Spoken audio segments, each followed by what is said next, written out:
नमस्कार दर्शक बंधु शुभ सकाळ। आज हूँ 21 तारिख डिसेम्बर मास शनिवार। चलतु जानिबा देश विदेशर किछि बचा बचा गुरुत्वपूर्ण खबर। जदि आपण माने पर्यंत वीडियो को लाइक करना वीडियो को लाइक कर चैनल को सब्सक्राइब कर कमेंट माध्यम जनातु आपण माने आम वीडियो केउ जिल्लारू देखुछंती।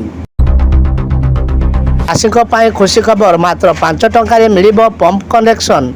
हाँ दर्शक बंधु देश में 50% रु अधिक लोक एबे भी कृषि एवं चाष पर निर्भर कर रोजगार करुछंती। आजिर समय चाष करने एक सहज काम नुहे। एथिपाई बहु परिश्रम सहित अनेक आर्थिक संकट रही है।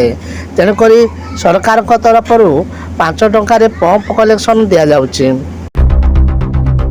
आसीगला कैंसर टीका। कैंसर पाई आसीगला टीका। कर्कट रोग विरोध में वैक्सीन प्रस्तुत नहीं दाबी करिछि रूस। 2025 रु देशर नागरिक को मागणारे टीका प्रदान करा बोली कहिसंती रूस राष्ट्रपति व्लादिमीर पुतिन। चलित शताब्दी यह सबुठारु बड़ उद्भावन बोली से कहिसंती। रूस स्वास्थ्य मंत्रालय पक्षरु कैंसर वैक्सीन प्रस्तुति में सफलता नहीं गतकाली स्पष्ट करथिले।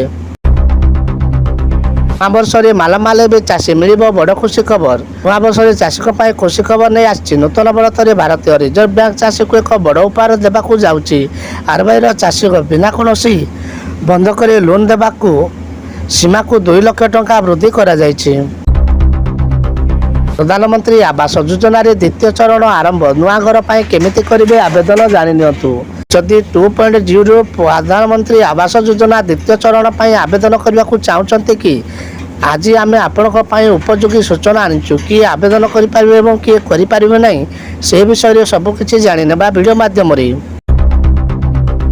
मिला सुना दर किणवा पूर्व जानी नियंतु आज दरदाम केते रही। आज भारतीय बजार में सुना दर 24 क्यारेट सुना दर 710 टंका और 22 क्यारेट सुना दर 650 टंका कमी। गतकाली भारतीय बजार में 22 क्यारेट सुना दर 10 ग्राम प्रति 71,350 टंका होता बेले 24 क्यारेट सुना दर 10 ग्राम पिछा 76,840 टंका रही।